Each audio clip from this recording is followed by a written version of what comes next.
Hello, everyone, and welcome back to Immigration and Jobs Talkshow. I'm your host, Sam, and before moving ahead, let me read out this very important disclaimer. By watching our videos, you agree and understand that the information provided by our experts and attorneys, including comments and replies from users, is not legal advice. So, use of information is at your own risk. All right, once again, friends, welcome back to Immigration and Jobs Talkshow. I'm your host, Sam.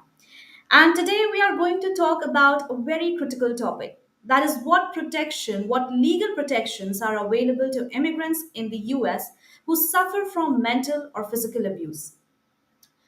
So I think we all understand this thing that many immigrants face unimaginable challenges. And I think it's very important to understand their rights and also the protections under the law. It's very essential. And whether it's domestic violence, workplace abuse, or other forms of mistreatment, there are also laws and rules and resources, to protect these vulnerable individuals. So, in this session, it's going to be incredibly important because today we have a very special guest with us who will be shedding light on the legal pathways that are available for those who might not know where to turn. So, without any further ado, let me welcome our today's very special guest, who will be joining us for the very first time, Attorney Emem Obot, a skilled Nigerian corporate attorney with a strong background in business law. She has also worked at one of Nigeria's top law firms, handling important corporate cases, drafting business agreements, and ensuring clients follow legal rules. And currently, she is a legal intern at the to an Immigration Institute in the US, where she focuses on policy and regulatory issues, adding valuable insights from both corporate and immigration law. So, Emma, welcome to Immigration and Jobs Talk Show for the very first time. It's truly an honor, to have a show with you, and thank you so much for joining us today. Thank you so much, Sam. Thank you. Thank you. Like you introduced, the introduction was perfect. Thank you so much. I'm so honored to be part of the show, and I hope everyone that joins the show is able to learn one or two things that could help them. But like you rightly said, our the expert advice is not like Mhm.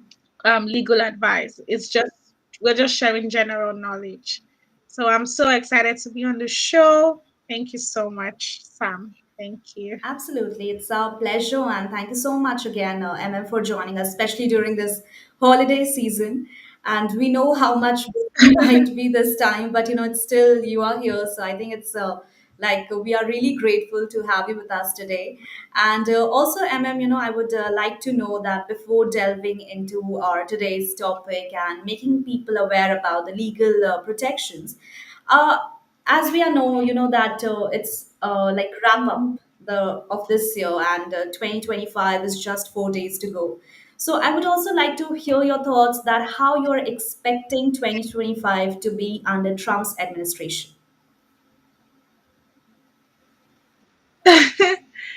um, for immigration law, because I work at an immigration law firm, Boss Legal Group currently, um, we believe that the policies might change. We're just projecting, like, well, we are optimistic that things like go well. I guess we can only be optimistic, Mhm. but we know how his tenure was the last time, and we just hope that immigrants are able to get like policies that can help them to do better, and we can only be optimistic and hopeful. That's that's Absolutely. I think being optimistic is very important. And I'm also hoping, that US have a wonderful and prosperous year in 2025. And I think that's all, we can expect and we hope. Yeah. Yes, yes, yes. That's all we can expect and hope. But I think the most important thing is like, as an immigrant, I think it's very important for you to seek legal counsel before doing some things. We've had clients at the law firm that maybe took some steps on their own, and then later on they realized there was some mistakes in the application. Mhm. So that's what attorneys are here. or like to try to help you and look for the best defenses to your claim or your issues. So it's so important you meet an attorney before taking some like legal steps, because sometimes even the forms, I know you see them online, you feel they're just so easy to fill, but like immigration law is one like very dicey Right. area of law that needs to be done. Like there has to be attention to details. You have to be very detailed in filling the forms, because any statement you make, like it will be used against you later on. So you just have to be careful, and it's very important to seek the guidance of an attorney that is very detailed. Yes. So thank Right. you. I think that's That's beautifully what I explained, and expect. I think thank you so much, for letting us know about it. And I think it's very important to understand the how much responsible you have to be.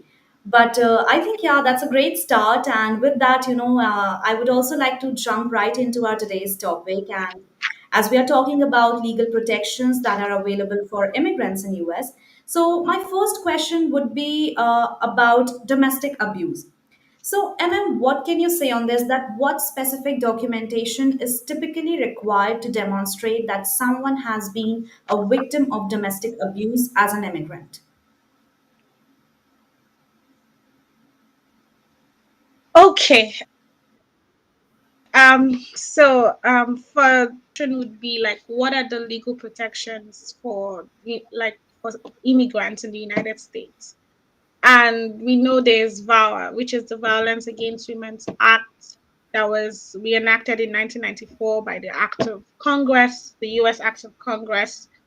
And then we have also the U visas, which like you have to, that is like the act of Congress trying to be able to punish people that are committing crimes of violence, people that are committing sexual assault. So the for the U visa, the criteria is you have to be like, you have to cooperate with the legal agencies, you have to cooperate with the police, you have to cooperate with the government of the United States. Sam, are you here? Yeah, yeah, of Okay, course. sorry guys. Oh yeah, yeah, yeah. So you have to. Okay, I thought No, you no, disappeared actually, on me. we That's have, good. we have Yeah. maximized your screen, so that at that Oh, time you are visible to okay, our viewers. Yeah. okay, okay. So the Violence Against Women's Act specifically covers women that are going through domestic abuse, sexual assault, rape from their maybe U.S. citizen partners or um green card holders, legal permanent resident partners. So, and it has three categories. It has the ones for spouses of United States citizens or spouses of legal permanent residents. That's the first category. And then the second category is children of United States citizens or legal permanent residents. And then the third category is parents of US citizens or legal permanent residents. Yes. So that's how you qualify for the VAWA. And you have to, and then um, for the VAWA, you need to fulfill like four prongs. There are four prongs to fulfilling the VAWA criteria. First of all, there has to be like a qualifying relationship. Like I said, for spouse, you have to have like a documentation of maybe your marriage certificate. So there has to be a qualifying relationship. Secondly, the petitioner has to be living with the abuser. There has to be proof that you've lived together, maybe lease agreement, rent agreement, or pictures of you guys at the house, affidavits from friends and family, you know. And then um, there has the petitioner will also have to show in some way that there has been some extreme cruelty and hardship on them emotionally and physically.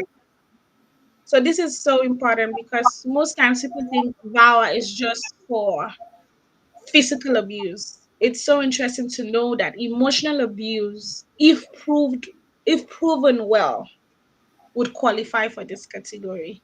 And then lastly, you have to show that the petitioner is of good moral character, like good moral character, meaning you've not gotten into like some issues that like maybe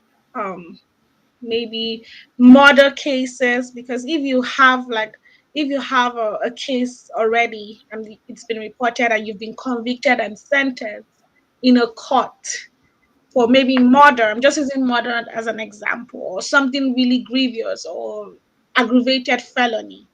Then obviously, like that wouldn't show that you have good moral character.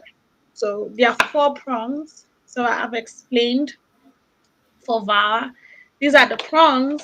And then coming back to um your question, you said what specific documentation is typically required to demonstrate that someone has been a victim of domestic abuse as an immigrant. So we have, because you're claiming that you've been abused emotionally or physically for the VAWA or for the U visa, because the U visa also like is almost the same. The difference between the U visa and the VAWA is for spouses or maybe US citizens or legal permanent residents, but the U visa is like generally whoever, like you just have to show that you're a victim of crime.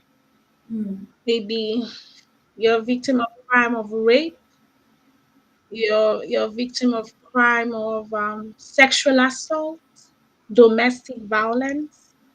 So you just have to like be a victim of crime, whoever it is. And like I said earlier on, the from why the Act of Congress enacted the brought the U visa is to try to help curb the rates of domestic violence going on, just to get the bad guys. So you have to cooperate with the police.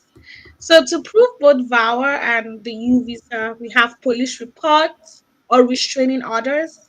Like you have to, you should. I believe that if you're claiming that someone is hurting you physically or mentally or emotionally, you should be able to go. Like if you're so scared, then you should. The first thing you should do is to go to the police and report that Hmm. I'm going through this. So it's important for you to have that at the back of your mind, like if you're going through some stuff.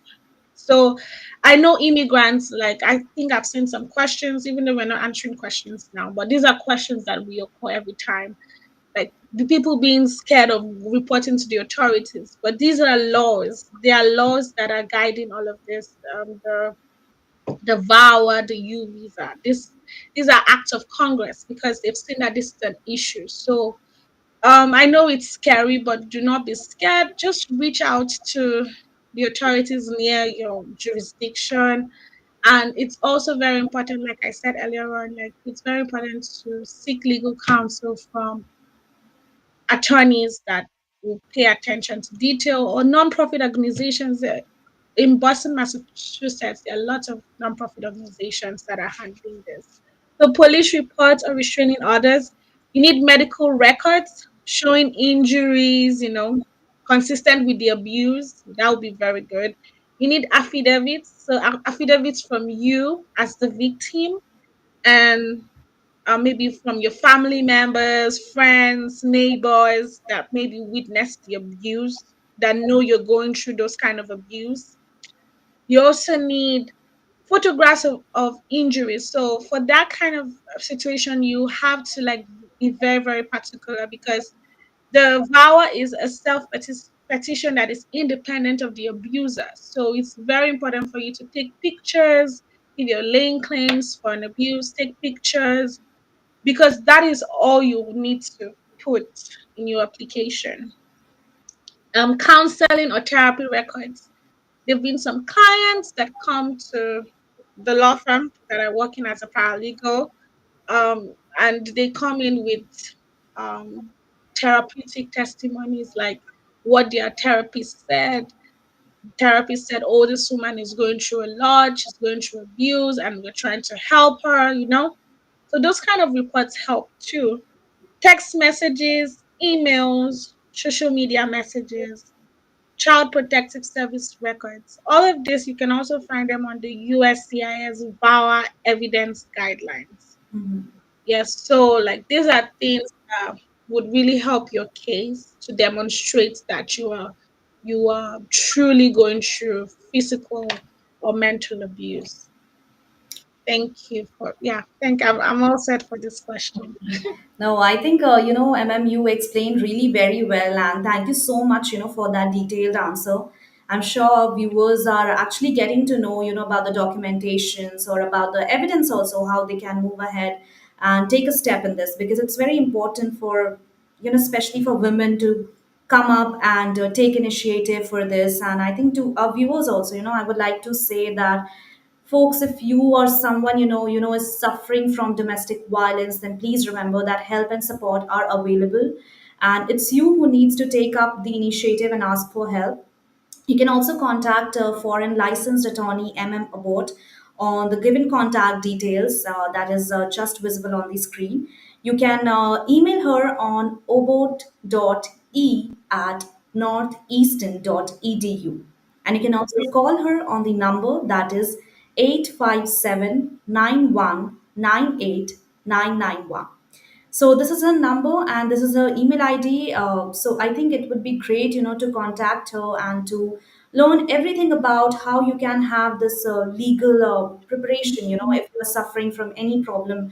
So yeah, I think that would be great. Okay, so as you already answered about the VAWA, and my upcoming question was about that only, but you already answered what is VAWA, so I think that's great. And now I would like to know about the process. That how does the VAWA self petition process work, and what are the key eligibility criteria for the applicants? Okay, okay. Thank you. So for the vow petition, being I think I said it earlier on, like it's a self petition independent of the abuser. So I want our audience to know that it is independent. You do not need the abuser doesn't even need to like be to consent or approve like your ability to file, so it's independent of the abuser. And usually, like when you speak to an attorney about it, obviously when you seek legal counsel, the first thing that we usually do is to file the I-360. It's a form I-360 is on the USCIS website. And like I said earlier on, do not do this process on your own, because most times we've had clients at the law firm that come and they've made mistakes that cannot be altered. Like you can't go back on those mistakes. So you have to seek legal counsel. That's why you have attorneys. Attorneys where they went through law school, they went through all of this to be able to help you with legal defenses to your case.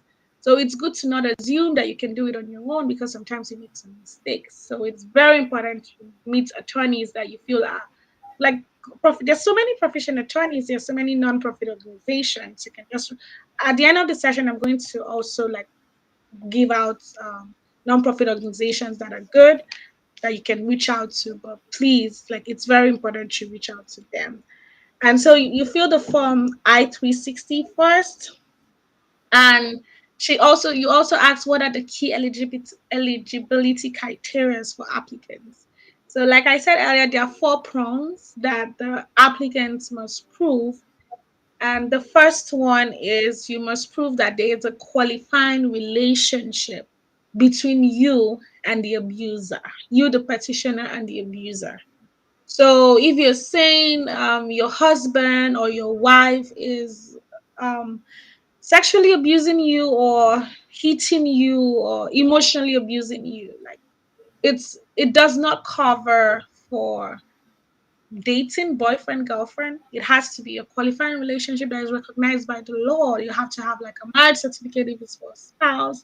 If you're claiming that your children are emotionally or physically abusing you, you have to show that they're actually your children, maybe a birth certificate.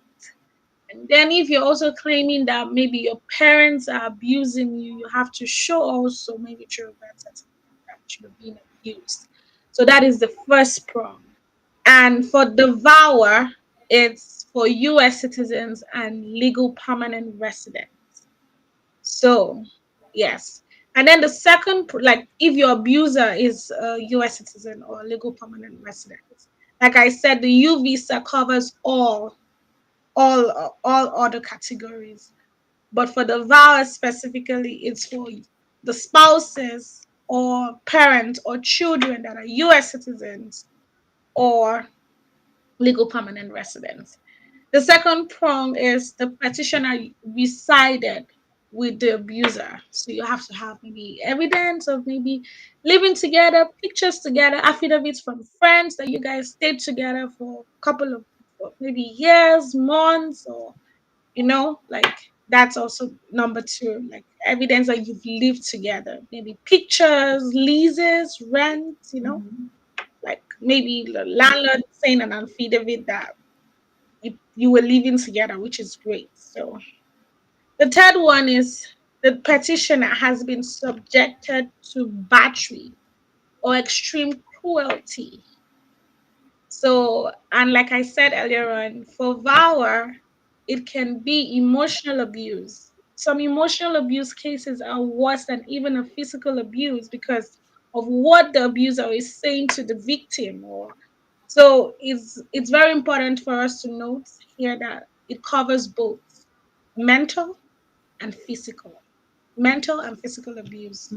So so you have to show that there was extreme cruelty. And that is why it's very important to meet an attorney for you to be able to buttress the point that yes, there was extreme cruelty and there's so much hardship and it's affecting your mental health, it's affecting your life, and you need to opt out. So that is why it's a self petition that is independent of the abuser.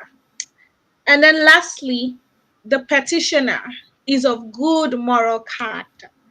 I think I mentioned this earlier. Like you have to show that maybe if you've been staying in the United States, you've been of good moral character. You maybe pay your bills, you pay your taxes, or you can even get affidavits from your church members that you've been of good moral character. It's also very important that you do not um have like maybe past cases of like that are really like maybe murder or rape. That doesn't even show that you have good moral character. Some attorneys can help you walk your way through getting waivers for that, but good moral character is one of the so we have four. So I've said the four prongs. You have to have a qualifying relationship. Secondly, you reside with the abuser. Thirdly, subjected to battery or extreme cruelty. And lastly, you have to be of good moral character. So thank you. That's it. I think, yeah, you have explained it wonderfully and everything in detail. But I have some questions in my mind that I would like to know. That you said about that it has to be physically and mentally, the complaint will be taken. But for the physically one, I think it's easy to show the evidence, right? Because you have marks, you have scars, and that's easy to show. You can at least record a video, you can show that to anyone. But what about the physically, what about the mentally one? The one who is torturing, the one who is abusing, because that's hard to collect the evidence for the mental one. So, what can be the evidence for the one who has Yes. been, being a victim for the mental abuse? Yes. So thank you. That's a very good question.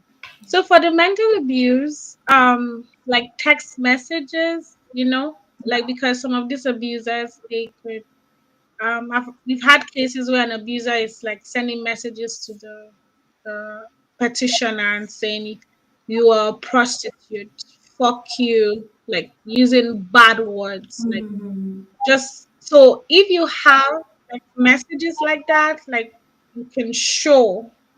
And then if you have like sometimes that's what I'm saying, like if you're in this kind of relationship now, it would be good to start gathering evidence. Like maybe if the person is saying some bad things to you, you can record, like You don't have to like maybe video the person, maybe like a voice recording, having the context, what the person is saying.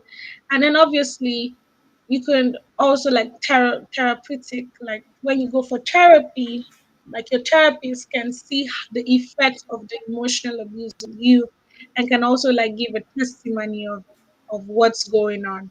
So obviously, like the physical abuse is easier to prove, but the emotional abuse is also okay to prove. So like that's why sessions like this should be able to tell you if you're in that kind of situation. It can just educate you and tell you what you can start doing, recording, like keeping your text messages of what the abuser is saying to you, or of voice recording what the person is saying. That could help. So yes, and then reports from the therapist that Mhm. you're actually going through depression, Yeah. those help too. Thank Absolutely. So, thank you so much, MM, for you. that. And also, you also mentioned that there should be appropriate relationship. This legal protection will be considered for the appropriate relationship. But is it something that what if a boyfriend or a girlfriend or even the minor, those who came into a relationship, and if some on the other partner is facing any physical abuse, so is it that the legal protection will be considered to those as well, the minors or the one who are not married? Okay. Okay. So that is where like if you've checked and you've seen that you don't have like the criteria for the VAWA, that's where the U visa comes in. Because the U All visa right. is a form of immigration benefits for survivors of certain. Mm-hmm. So there've been lots of like crimes of rape, domestic abuse, mental abuse, physical abuse, sexual assault. So like this one covers anyone. If you have a boyfriend, if you have a girlfriend, like, and maybe the person is not a US citizen or the person is not an LPR like legal permanent resident.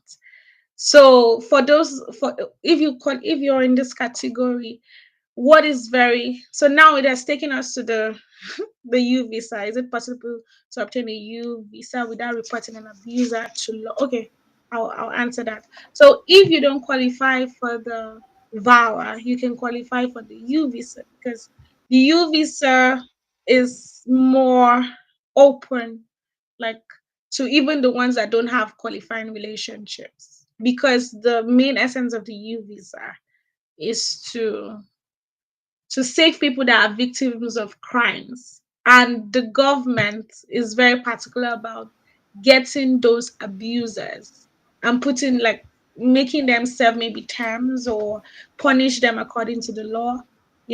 So for the U visa, you have to cooperate with the law enforcement agents by giving them evidence. You have to, like, once you report to the police, they'll need you to give them more evidence so that they can get that person and put the person where they belong, because abuse is obviously something that Mm-hmm. is draining both physically Absolutely. and mentally. So Yeah, yes, I think. so I've answered that question. Yeah, absolutely. And I completely agree. Abusing anyone is very draining and it's very terrifying as well.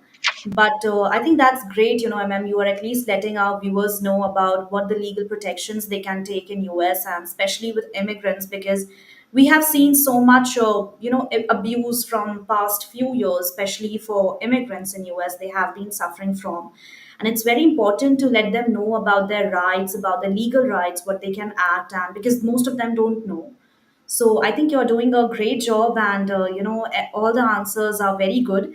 And moving ahead, also, I would like to know about what legal protections are in place for individuals whose abusers threaten them with deportation. Okay. Yeah. Okay, so we've actually discussed that, but so the VAWA Hmm. and the U visa.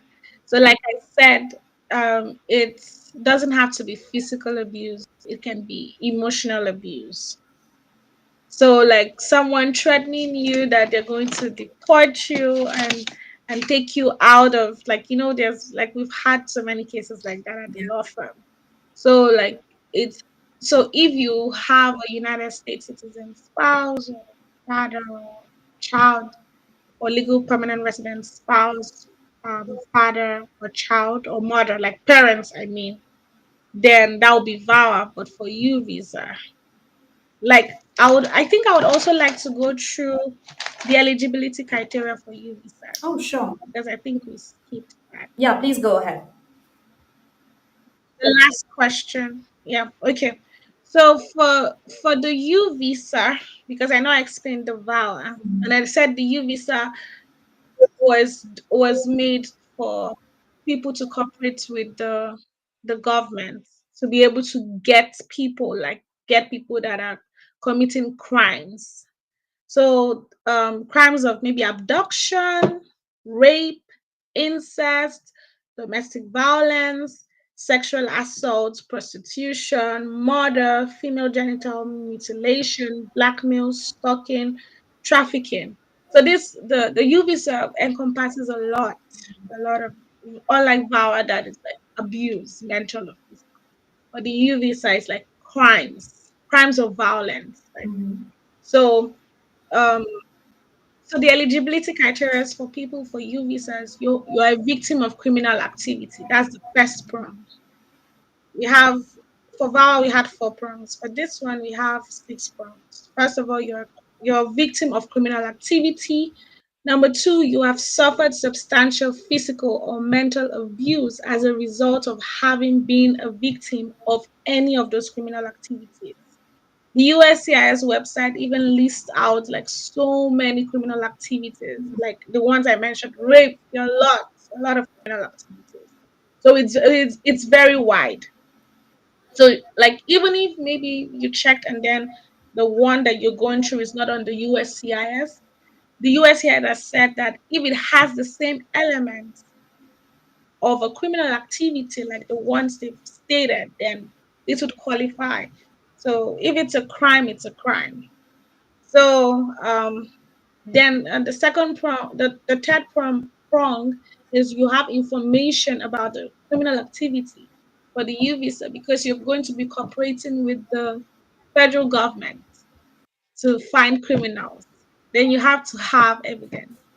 So if you're currently in a domestic violence issue or matter, it's very, very important to start saving evidence. You have to fight for yourself. You have to fight for yourself. No one will fight for you like you. You should. Like you have to fight for yourself. You have to start getting evidence. I know it's a very daunting and emotional draining experience, but you have to stay strong and fight just to be able to get protection. So you have information about the criminal activity. You have to start gathering evidence, start gathering things like I said, police reports, medical stuff, pictures, anything, testimonies from friends, family, community. You were helpful. The fourth point is you were helpful to the law enforcement officers in the investigation or prosecution of crime. You have to be helpful to them. That's the other one. The crime occurred in the United States and it violated US laws. You are admissible. Like you are admissible, and if you're not admissible, you can apply for a waiver on a form I-192, application for advance permission to enter as a non-immigrant. So let me explain what it means by admissible and inadmissible. There's a difference between admissible and inadmissibility. So when you're admissible, it means you are in legal status currently. Like maybe you're on F1 or maybe you're on B1 or B2 or maybe you're on any, maybe you're on H1B. Probably you're just on any of this, like maybe any of the non-immigrant categories. So and then it means you also got into the United States through the legal means. Obviously, if you have an F1, so it means you were admitted into the United States. by the consular, like by the officers, by the customs officers. So the CBP officers. So it means you got in. So it means you are admissible. But inadmissibility could mean that maybe you got into the United States, maybe through the border, like maybe some people, I don't know. It's, yeah, we've had clients that came through illegal means, maybe through the sea, water, like just any way. And then for one reason or the other, you do not have a legal status. Then that means you're inadmissible. And if you're inadmissible, you have to apply for a waiver. And the waiver is at the discretion of the court. So the court or the USCIS. So, but it's good to like, so one of the eligibilities, you have to be admissible. But if you're not admissible, then applying for a waiver, maybe you give an excuse that, oh, I was this, like, so, but the waiver is discretionary, but it's possible. It's possible. And then that's it for the E visa. So thank you.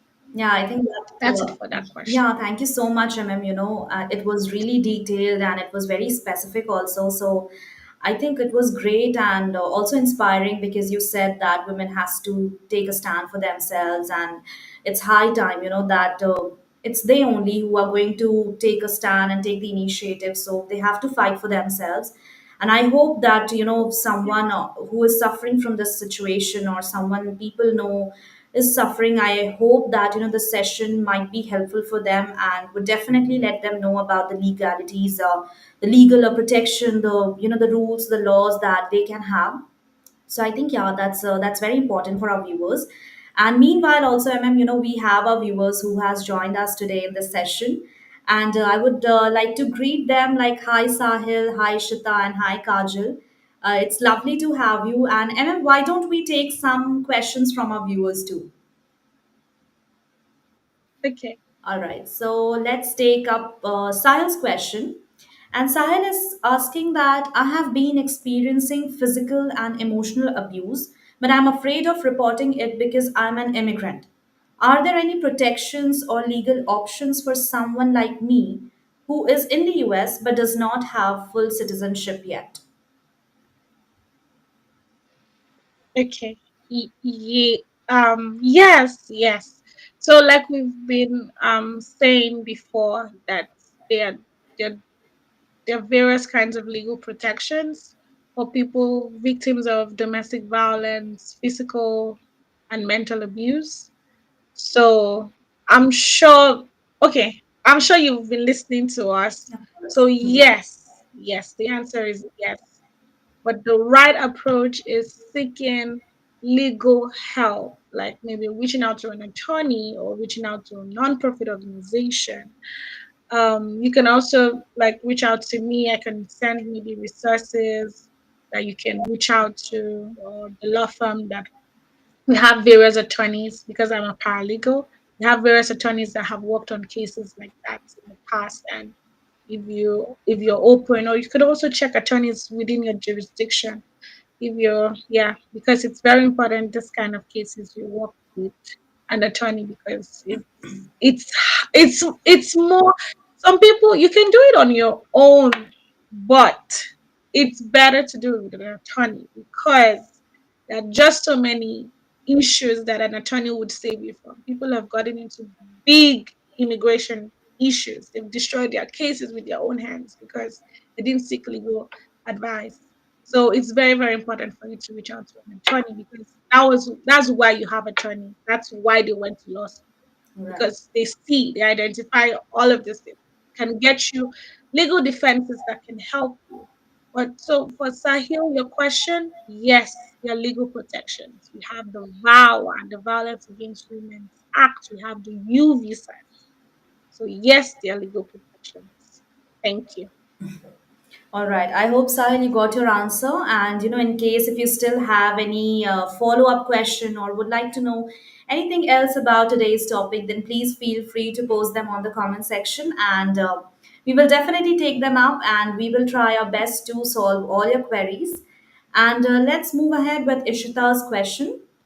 So Ishita is asking that can I apply for legal protection under VAWA even if I'm not married or don't have legal status? Okay, nice. Ishita, yeah, nice. So I'm sure maybe you had the answer before, but I'm going to say it again. So for the VAWA, you have to have a qualifying relationship with either your spouse or relationship with maybe the child or relationship with the parents, because you're saying that maybe the US or citizen or the LPR spouse is abusing you, or you're saying the US citizen parent or LPR parent is abusing you, or you're saying the US citizen or LPR child is abusing you. So you have to have a qualifying relationship, like marriage certificate or birth certificate to prove that. So for if you're not that, you can go through the route of U visa. The difference between the VAWA and the U visa is the VAWA, you qualify for a green card once you're approved immediately. But the U visa, which you don't have to have any qualifying relationship, it just has to be someone that is doing grave injustice like violence or a criminal activity, abduction, rape, whatever, crimes of like hitting you or whatever it is, emotional abuse. So for the U visa, when you apply, it takes for the U visa, you will get, when it is approved, you will get 4 years U visa. And then it also can be extended if the 4 years elapses. And then later on you could try to apply for a green card through the after the 4 years has lapsed. So that's the major difference. But if you don't have a qualifying relationship, you don't qualify for VAWA. So if you don't have, but you can qualify for the U visa. Yes, thank you.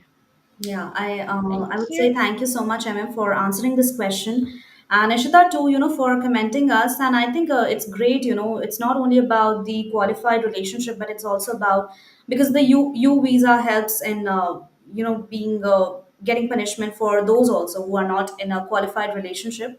So I think these were some very important and very essential things that we didn't know, and now we are getting to know. So I think it's a very insightful session that I'm having right now.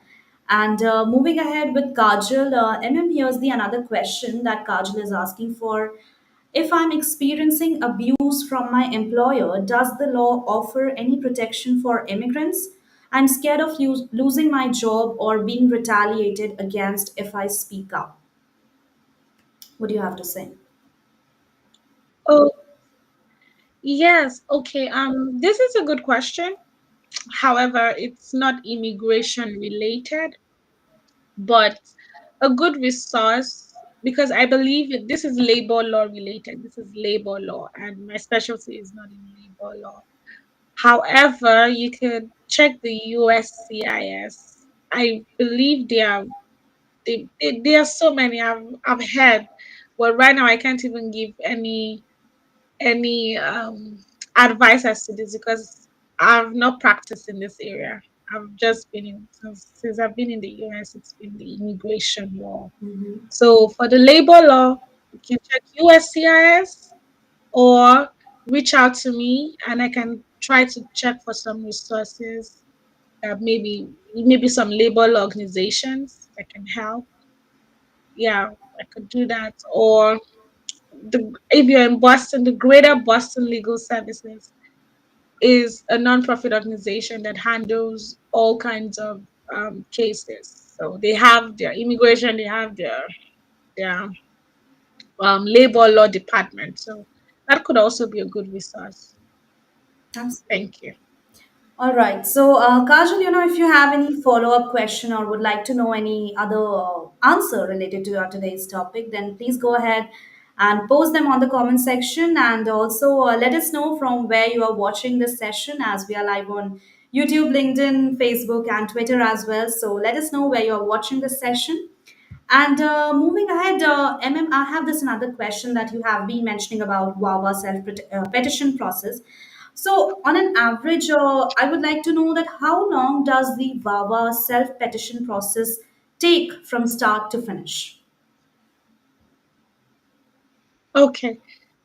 So on average, it takes about 6 to 12 months for the VAWA cases. It takes like from 6 to 12 months. It will come earlier. Some people are very like fortunate. Just put in your application and then it comes early. It just depends. Mhm. And then while others, sometimes it takes 2 years, sometimes it takes long. No. So, but on an average, 6 to 12 months, sometimes it could exceed to 2 years. But the good part about applying for those kind of applications like the VAWA is when you're applying for it, you can also apply for an EAD. That's a form I-765, which can help you, the victim or the survivor of the abuse, to work, like, which is good. So meaning you can work independent of the petitioner.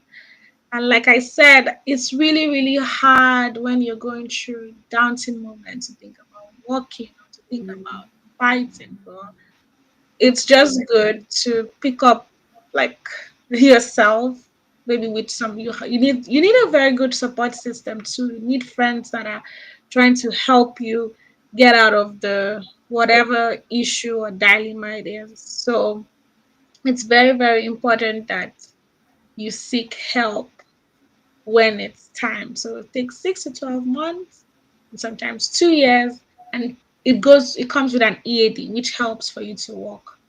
So thank you. All right.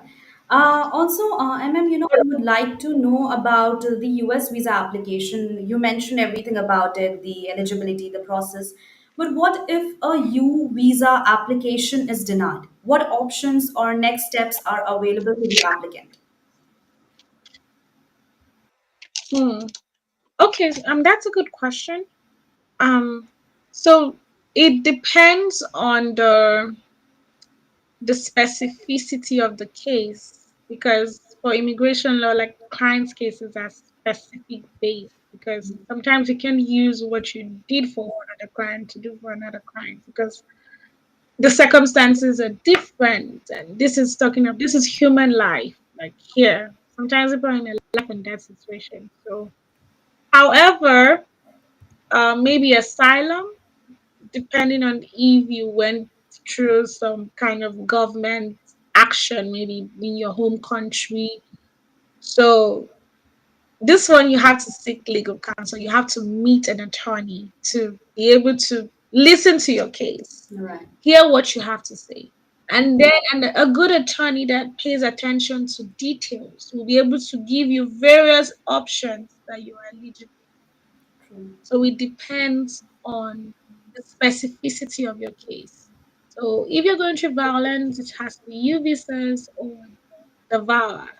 But if you're going through any other thing, then you have to speak to an attorney for them to break it down for you and give you alternatives that you should follow. Yeah, Absolutely. thank you. No, absolutely. I think that it's so good of you that you are letting us know about these most important things that each one of us should be aware of. And yeah, I think contacting attorney and having an expert advice is one of the best option that anyone can have it right now, because it's not so easy to just go and have a complaint, but it's also very important to follow each legal steps very carefully and correctly. And with that, again, I would like to read, attorney MM about the contact details. And here's the contact details that's visible on the screen. That is 857 You can also email her on obot.e@northeastern.edu. So I think it would be great, and to take help and directly personally ask from is one of the best thing that you can do in your case. And yeah, I think moving ahead, we have another viewer also, who is Amtul. So I would like to take up his comment, and he is asking that how do immigration policies and practices impact the mental health and well being of immigrant survivors of trauma, including those who have experienced abuse, torture, or violence in their countries of origin or during their migration journey. What role can mental health professionals play in supporting immigrant survivors? And what are the implications of immigration enforcement actions, such as detention and deportations, on the mental health of these individuals? Yeah. Okay. Okay. Mhm. Okay. That's a good question. So, for this session, because I hope I got the question correctly. But for this session, it's covering the VAWA and the U Visa. And so for mental health, I think I mentioned that some clients go through therapy. So I believe therapy would be the best option for you. Speaking to your family and friends, have different ways of going through depression or domestic violence. So some people, a good option is like walk out of it. You have to walk out of it if it's gonna, like, Yeah. some people have died to domestic violence. So I'm sure you don't want to lose your life. So if it's something that you've seen that it can take your life, then I think you should get out of it. Get out of it. It's hard, but it's good to get out and seek legal protections like the VAWA or the U visa. And then for the mental health, I think you just have to go seek therapy.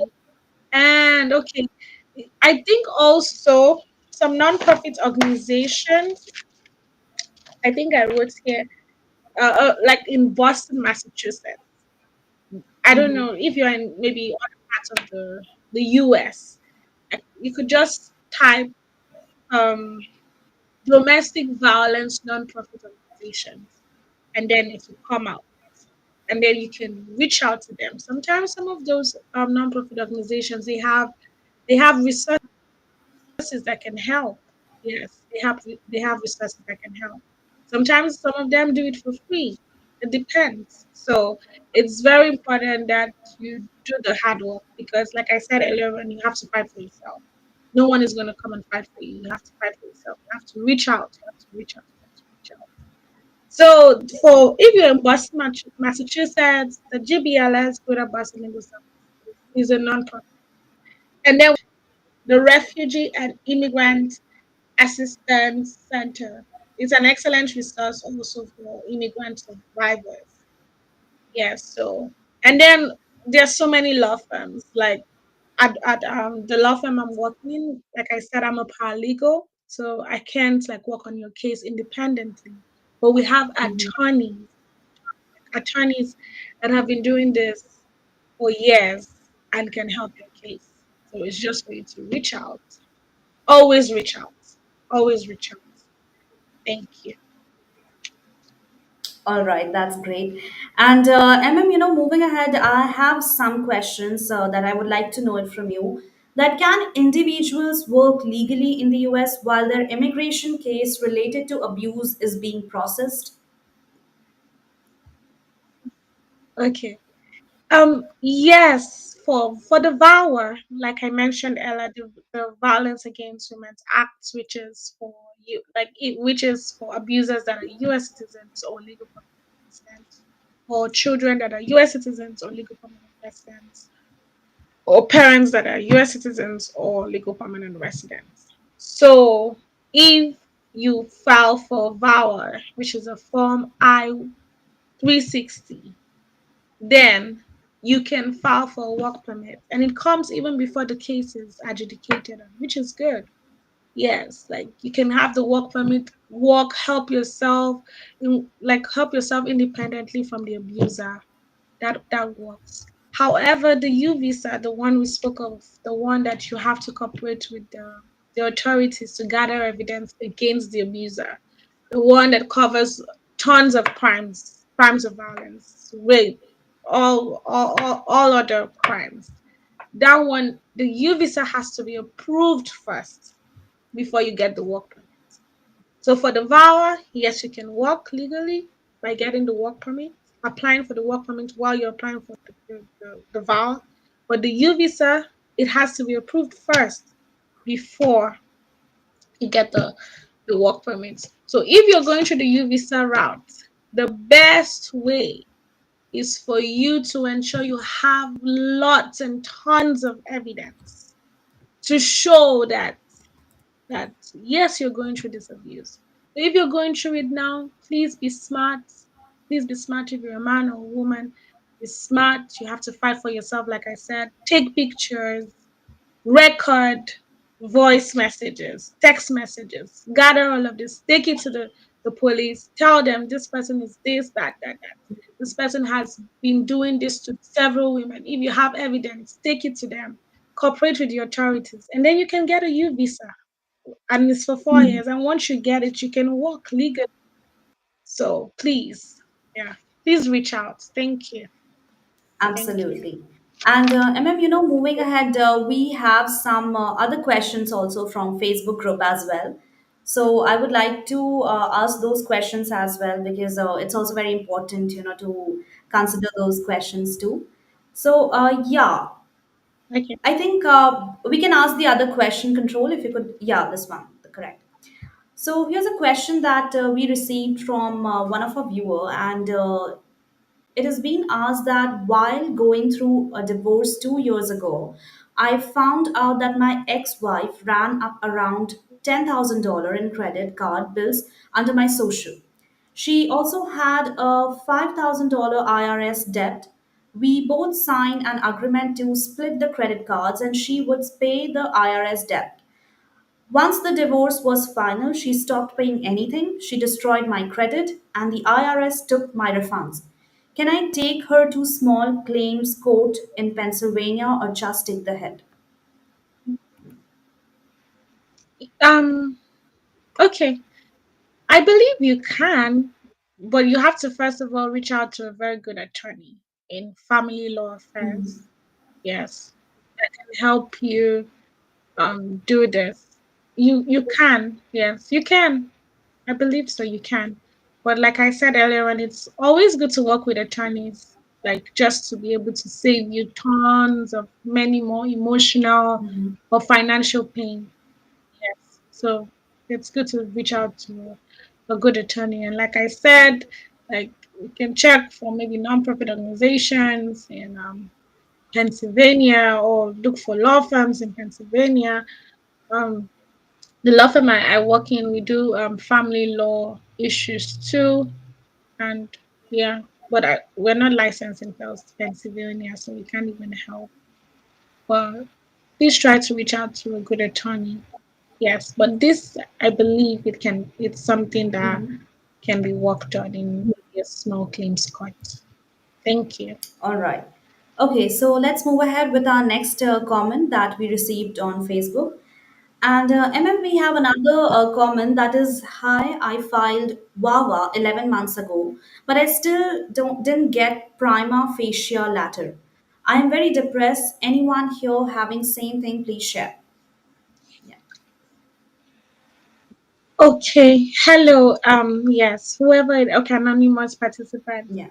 Yes. So, like I said earlier on, the timeline for the VAWA is about 6 to 12 months. So, if you haven't gotten back response, that is usual because this is how, like, the USCIS has like a backlog of so many cases. Like, you can't imagine how many cases get to the USCIS per year. So they take, yeah, sometimes they take longer than even the 12 months. Mhm. But most times I've not seen something exceed more than 2 years. And if you have an attorney working with you on the case, you can even like send a letter to the courts, like asking, like making inquiries, like what's going on. I applied for this. So yeah. So you do not worry, like just keep hoping and being optimistic that soon enough, like your petition will be out. Yes. Thank you. All right. I think let's move ahead with another question. And this is that I entered in US illegal and then filed asylum. Later filed VAWA and closed asylum. Now I got combo card. Can I travel to Canada? Is it safe to come back? Yeah. is such a dicey question because I believe personally, because I'm speaking from my general knowledge and personal experience, I believe Mhm. that most times when you don't have like your legal status, I feel like it's really dicey, like having to travel. So most times, all immigration attorneys will be like, just stay back until you regularize your process. Like, so yeah, it's really dicey. Like I said, it's really dicey because it is at the discretion of the CBP officer. The CBP officer can just like not just want to give it to you. I don't know, maybe the color of your face or what you're putting on, or maybe the CBP officer is in a bad mood and they're doing their job. So it's completely discretionary. Some people might get lucky and then travel and then they come back. But most attorneys, litigation attorneys, from my experience as a paralegal, they would advise in those kind of situations for you to stay back until you regularize your process. Then you can travel, you can tour the world. But for now, you just stay back, just to get like not to get deported or something. Thank you. Absolutely. And I think that's wonderfully explained. And, MM, we didn't even realize, but it's been an hour. And I think it's almost time to wrap up. We were so much indulged into the conversation. And I would like to know that it was your Yeah. first experience with us. So I would like to know how was it? Did you enjoy or how was it? Yeah, please go ahead. I enjoyed it. I really enjoyed it, and I'm glad I was able to like just share like what I've experienced as a paralegal to people. I hope it can help anyone out there. And like I said, no matter what you're going through, the pain you're going through, first of all, you need a good support system and good friends and family, and then maybe therapy. But the most important thing that people don't do is to voice out and to reach out. And that is the only way you can get help. You have to reach out. If you're going through any like crime or violence right now, do not be scared because there are actually legal protections to help. You just have to try to gather evidence and then reach out to the authorities. Reach out to non-profit organizations. They help because they've seen that lots of immigrant women and some men are going through so much. So you just have to reach out. If you don't reach out, you'll stay locked up in that mess. So Right. thank you. Yes. Absolutely. I think very well said, MM. And I hope, this session might be very helpful and insightful for our viewers because today they get to know so much about it. And I think, it's very important to understand all the legal protections that, especially for immigrants, those who are in US, what they can do, what the rights they have, and what are the legal, perspective they can also have. So I think it's very important. And thank you so much, MM, for sharing these insightful information with us and being a part of Immigration and Jobs Talk Show. I think, especially as I also mentioned, this holiday season, we know how much busy you were, but still, your presence truly means a lot, and we are so grateful to have you with us today. And I think a big thank you I would like to say to you. It was lovely having you, and yeah, I think it was so great to have you. And I hope, that we can have more exciting discussions and have more sessions together in the future. What do you say about it? Perfect. I'm in.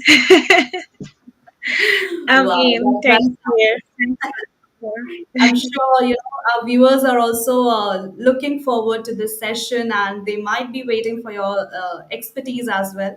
So again, now it's almost time, and I think it's time to wrap up. So thank you so much, MM, for having us and for sharing this session, with us. It was so lovely to have you, and it was wonderful having you. Thank you so much.